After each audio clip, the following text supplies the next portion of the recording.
Hello there. Ayégun làwa mọ̀, àmọ̀ tó lódodo.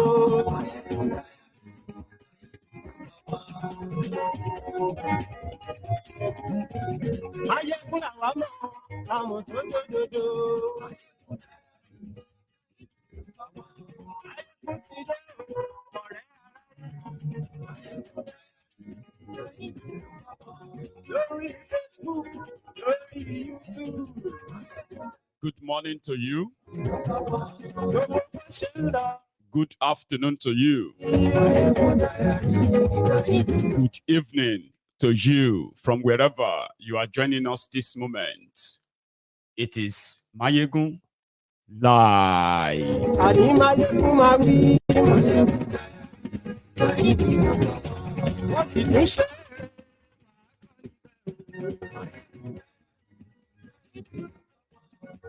It is day 2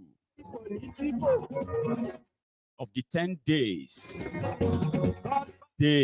of rage.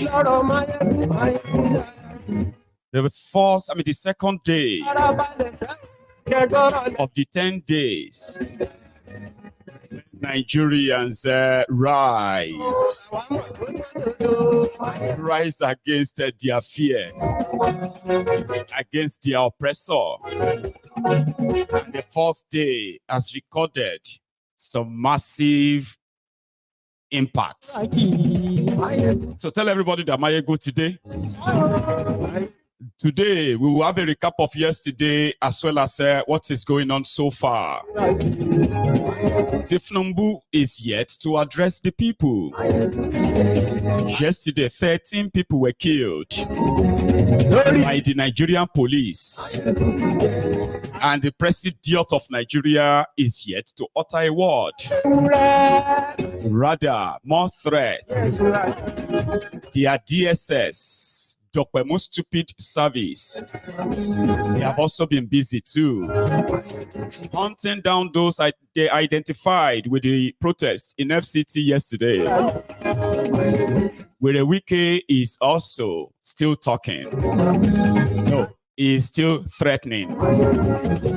Right now, he is threatening the only senator from Abuja for giving food and water to protesters yesterday. He said she will be invited. Dubious Dakpo of Ogun State, the criminal that paid some hired hungry students 2 days ago to say they won't participate in protests. Yesterday, he was shocked to his own marrow. He said Nigerians are so losers. Share this and tell everybody that Mayegun today. That's it. Today. Sorry for the late start, okay? But yet, I am here loaded again. Just to give you what you can call the summary of what is going on in Nigeria concerning the ongoing nationwide protests against economic hardship, economic policies that has made the people poorer, unsafe. And the people are saying enough, since they have seen through the lies, the scam, the bad US of the APC, Egbekegbe. But rather than listen to the people, Tifnumbu and his gang, they are currently busy. When money failed, other threats failed. Right now, they are mobilizing mobs. They are bombarding, and they are still busy gaslighting the people on on their TVs. So yesterday, we all saw what happened. We saw how the unprovoked attack on protesters by the Nigerian police, who were shooting directly live ammunition at unarmed protesters. We also saw what they did in Kano yesterday. They are sponsored thugs, which has been admitted to by the state governor. Same in Maiduguri. But you know something that they have not been able to break? It is the will of the people. Now, I know some of you will have more days before you can get convinced about what is really going on right now. A lot of you are pretty much expecting this not to bring out anything. But there is something I need to tell you. Nigeria is so messed up that politicians will go on national television and they will tell the people, protest cannot fix anything. You're just wasting your time protesting instead of you to come and dialogue, to come and talk. They will say that boldly to the people. Your protest can't do anything. And majority of us grew up believing that too, because they are ensured of it. And I understand if you still, if you are not really optimistic about this whole thing, you don't have to be. But something is going on. Something is happening. These people, they are self-destructing as we speak. Okay? They are self-destructing. I actually knew that these guys were arrogant because of what power makes them to feel like, and how the people around them also sort of a shiver, all of that, how that changed them. I have never in my life believed that these guys will be so insensitive that they are watching the country burn and they are still grandstanding, because their operational book is that all of this is not because you are hungry. All this your protest is not because the economy is bad. It is because some people are telling you to be saying that. Do you now see the contrast? That totally, the people who are in charge of Nigeria, they are not in touch with the people they are leading. And they don't know, or they don't care. You have a big problem on your hands, right? But rather than somehow tell yourself that, we don't think this tribalism, this religious division, and all these threats of bribery will fix this thing. Oh, we need to begin to actually really look into all of this. Is there no one within the cycle of Tifnumbu currently who possibly feels like something needed to be done? And it is not about gaslighting the people, threatening them, and using force to kill more of them. Is there nobody in all of the people appointed by Tifnumbu that currently will feel like, man, no, we are not doing the right thing? No. Why is it that everyone around Tifnumbu continue to believe that this is a sponsored protest against them because they didn't like them? Like, I asked myself that. So the police IG came out yesterday. One thing they don't know is that whatever power they think they have is actually given to them by the people who didn't know the value of that power. Okay? Now, the moment the people begin to realize that the value of that power, then that will then threaten the privilege that those they gave it to in trust, because it's like you gave it to them in trust to decide on your behalf, to make the right decisions that will change your lives, keep you safe. That is why they are there. Whether they use their money to buy the place or not, well, they took your sovereignty for something, which is to serve you. If they are not serving you, whether he spent 2 trillion to buy the position, whether all of them combined, all the state governors and the rest, whether they spend 10 trillion to buy the position, it doesn't really matter anymore.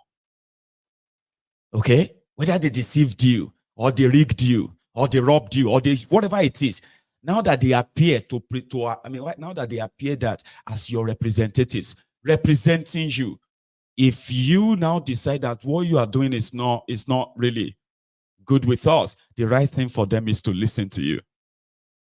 But they have become so arrogant. In case if you have not noticed, that is why up to this moment, 13 unharmed, innocent protesters have been killed. And you will never hear from Tifnumbu. Right now, the government of Nigeria is even yet to make a statement on these killings. It is the police chief that now came out on TV to say, now that's it, that's enough, no more protest, as if to say he actually has the authority. If the people says, no, you don't have it. Now the people will realize that soon. Every day, what you are doing to them, or what you will be doing to them, is going to further radicalize them, until some of them will now drop the idea of peaceful protest. And that is the self-destruct button that all of now wait there around Tifnumbu, including those of you too, who are their foot soldiers. Who they told you that they want to take power from us, so you need to fight for us. So everybody will clash on that street. Because you know what the Tifnumbu and gang are doing? They are currently putting their hand on the self-destruct button. And they are so determined to press it. Listen to their to their police IG. This police IG is in case if you are watching this broadcast from any protest ground, I bet they have told you. This police IG is now illegal police IG. Okay? Is meant to have currently is meant to have gone for is on his what do you call the retirement leave. Is due to retire sometimes in October. It's already supposed to be like on leave. Another person was supposed to be the IG. But there is what do you call it? There is a drug baron who is your president, okay, running the whole place like a cabal thing. No, not a cabal, like a gang. It's like a gang, all of them. So they are not loyal to Nigeria. They are loyal to the gang master. So the guy is illegal, just so you know. They've used the abracadabra of the House of Representatives to say they've extended his stay in office. So everything he's doing, everything he says is illegal. Just remember that. Then everything, whatever he's done on behalf of the Nigerian police, Egbetokun's name, Egbetokun's image, right, will appear in the, what do you call it, in the petition that will actually have all of them prosecuted for war crime after this whole thing is done. So like I said, they are currently putting their hands on the self-destruct button right now. They are making decisions that will further implicate them and then aggravate the entire thing. Because they are treating this not as if to say it's a response from the citizens they are leading to their wrong policies. They are not treating it that way. You understand? To them, if the economy is bad, maybe it's your fault. Maybe you are lazy. Other people are fine. Like this woman that went on a TV. She's an APC person, right? So she went on a TV yesterday to say, yeah, everybody is, even my own children's school fees in Dubai has increased. Listen. Hunger is not peculiar to Nigeria. Hunger is everywhere in the world. Inflation is not peculiar to Nigeria. Inflation is everywhere in the world. I want to tell you a story. I have a daughter who is in the university. Very brief story. Yes, very brief story. Who is in the university in Dubai. She got into the university like 3 years ago now. By the time she got into the university, I was paying like 2,500 dirhams for her accommodation.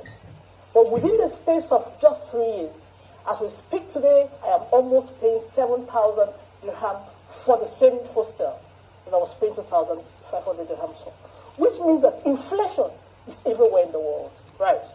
Okay, very quickly. Frank Tete, well, Ene here is saying, look, what's happening in Nigeria is not peculiar to the country. The global headwinds, I mean, you cannot really divorce or keep Nigeria away from, the prevailing situation globally. But I'd like to get your response to that. And, of course, your assessment of today's protest. Do you think it has met the objective? If you imagine that someone whose daughter is schooling in Dubai is telling you that Nigeria is good, and you want to think that that is the reality, I mean, she's completely out of touch. It's not my style, never to go personal in my conversations, but I cannot hide from that. I think that is a very poor example to make. Your child schooling in Dubai when we are talking about a number of Nigerians in the millions that hardly have bread to eat before they go to sleep. There is no doubt that the president has just stayed for 1 year, but in that 1 year so much has happened. It's as if hunger is not. Did you hear that? That is how the caliber of APC, that's who they are.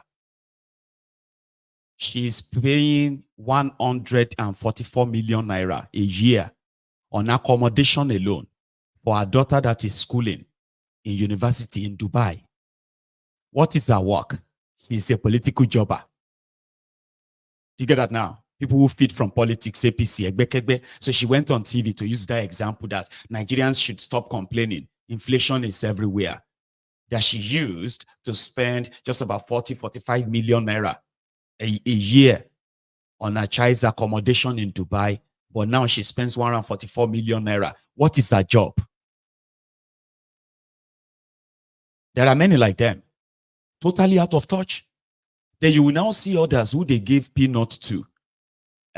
It's also kind of common as well among many Nigerians too. If I am okay, what thing concern me? No concern me. Concern me. I have my business. I have my this. No concern me. And you are existing in an economy that will still take your job. If you think you have job now, the economy that these guys say have created for you will take the job. It has taken some other people's jobs already. There are living examples. So that it took their own job doesn't mean yours is safe. Concern me. You see, as long as God is providing, we are thanking God. Since God is providing, what concern me with protests? What concern me with Nigeria? It will still concern you. Just wait for your time. So that's how insensitive they are. And that's how they are treating it. Listen to this one too. This one, all of us used to be on Twitter, right? Where everybody, they do mental gymnastic. Somebody can just wake up on Twitter. They know. And they'll just be rolling out this fancy information. That even you will be say it is not even your line. You could just get interest. It's like somebody just woke up and wanted to break down the process of extracting crude oil, refining crude oil, and they will explain in a way that you'll be like, the dictionary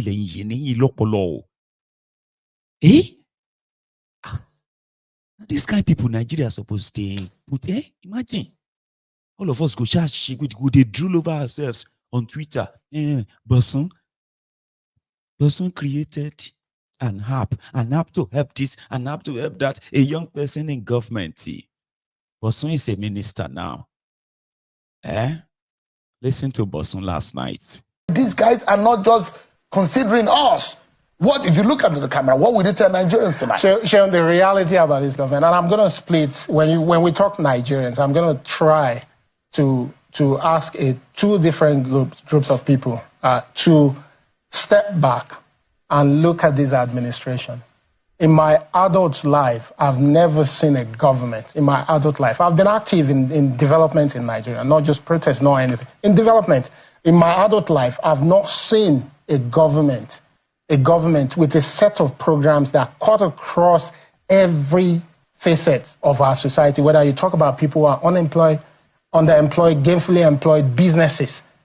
In my adult life, I've not seen a government that is extremely intentional. What this government requires is the collective effort of both the government, the public sector, the private sector, to come together to ensure that we can actually deliver on the promises and the interventions that this government is putting in place to ensure that we can serve the ordinary Nigerians. Those things won't be built. I've used the example of agriculture. The unemployed people in Nigeria, I ran CCO for years. It takes about 2-3 years for you to get a young person into a career in tech. And once you get them in, it's one of the highest paying jobs in the world. In about 50 years, this is perhaps the best government that in my adult life, yes. In about 50 years. With the knowledge of what I've had. I'm not 50. I'm just a few years. Yes, I say in about 50 years. In about 50. But I know you are in my adult life. And I'm not saying this because I'm a minister. I'm saying this because I see the programs that the Bola Tinubu government is absolutely. I challenge anyone to empirically look at those programs, map them on the country,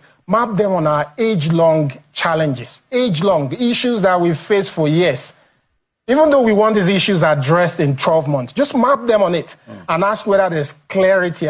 You get that now. Bosun is a minister now.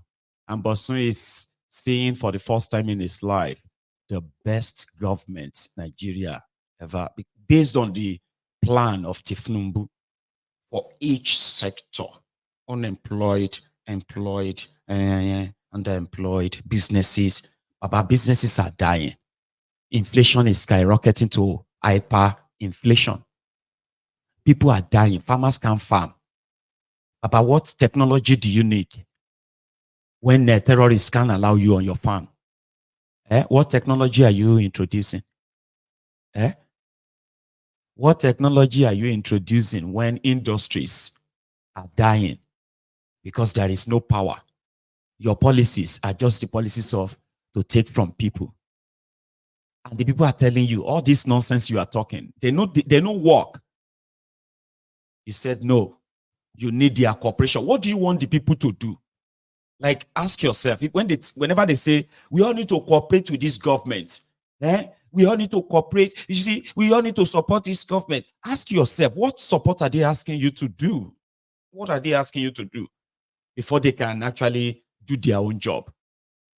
Do they mean that you should group yourself and go after terrorists so that the farmers can go to farm? Is that the support they are talking about?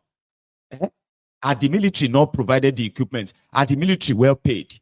Is that your own support that you need to keep yourself safe?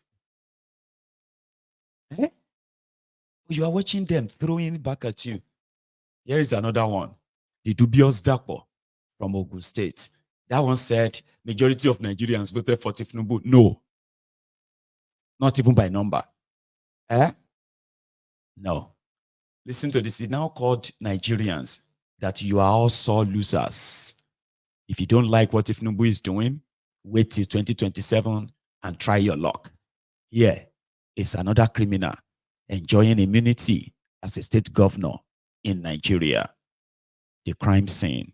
Watching and seeing people going to the street in hunger agitation across the land. Just in 30 seconds, what would you be saying to them? So, majority of Nigerians voted for President Bola Ahmed Tinubu. And majority of Nigerians... Governor, majority of Nigerians didn't vote for Bola Tinubu. The figures didn't say so, sir. The figures didn't say so. It's one of the lowest. It's one of the lowest votes margin that we have seen in presidential election in years, sir. No, what I'm saying is he won the election. Yes, he won the election, yes, but the margin of victory compared to several other elections is one of the lowest that we have seen. It's a keenly contested election where we have three contenders share the votes largely. He majorly won that election, Shehu. And that says one thing. Those that wanted him to be president were far more than those that didn't want him to be president. The problem we have today is that Nigerians are sore losers. Rather than decide or accept the fact that if you want a regime change, wait till 2027. Don't begin to sponsor faceless, leaderless protests under the guise that you are dissatisfied. Yes, like I said, the current reality is not peculiar to Nigeria alone. What we are feeling here, in Ghana, there were protests in Ghana yesterday. There are protests in London today, in the UK. So what are we talking about, Shehu? So, like I said, the medicine for a headache is not to cut off the head. You know, we must all work together, join hands together, and speak to each other. Let us have a dialogue that is constructive, knowing that you have a responsive administration in place. A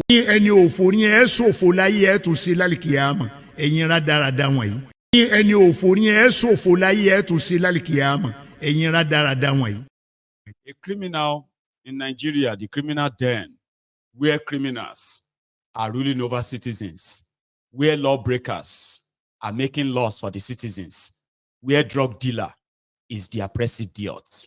And that one is a state governor in Nigeria. They talk to them anyhow. Like that guy, local government chairman, were prostrating for him. You remember him now? Because one of them exposed him that he was spending the local government money. He got the guy removed, got him arrested. The rest of the local government chairman had to go to him and prostrated that they apologize, he should forgive them. That is that criminal there. So they are all panicky. You get that? That is how they are treating this whole thing. So they're asking you to we work together with dialogue. Dialogue for what? Do your work. Do your job is what people are saying. Just do what you are supposed to do. There's no dialogue more than that. You know? So yesterday was a massive, massive day. Today is even like massive, massive, massive. I am going to give you more, but for now, the police IG has issued a threat, the first threat. Listen to it. We are not going to tolerate that anymore. We had incidents where there were unprovoked attacks on policemen and other security agents. We are not going to accept that. So if I advise that they should just not bother to continue with this. When we talk about rights to protest, we are not denying the rights. We have said severally that we recognize the rights of citizens to protest. But this right is also not absolute right. The same constitution that gave them rights to protest also imposed duties on them. What our lawyers have been telling our youth is that it's their right. Nobody is talking to the youth about their duties and responsibilities to the state. And that's the problem. These people should be educated. They should know that there are duties and responsibilities expected of them to the state. They only want to enjoy the rights and neglecting the duties. Those people who are claiming rights of protest, they should know that they have a duty to the nation to respect the rights of other citizens, to obey the law of the land. There is also a duty to be loyal to the state, to be patriotic. Is a constitutional responsibility of a citizen of Nigeria. Nobody is talking about all. We are not. Nuisance, Lele.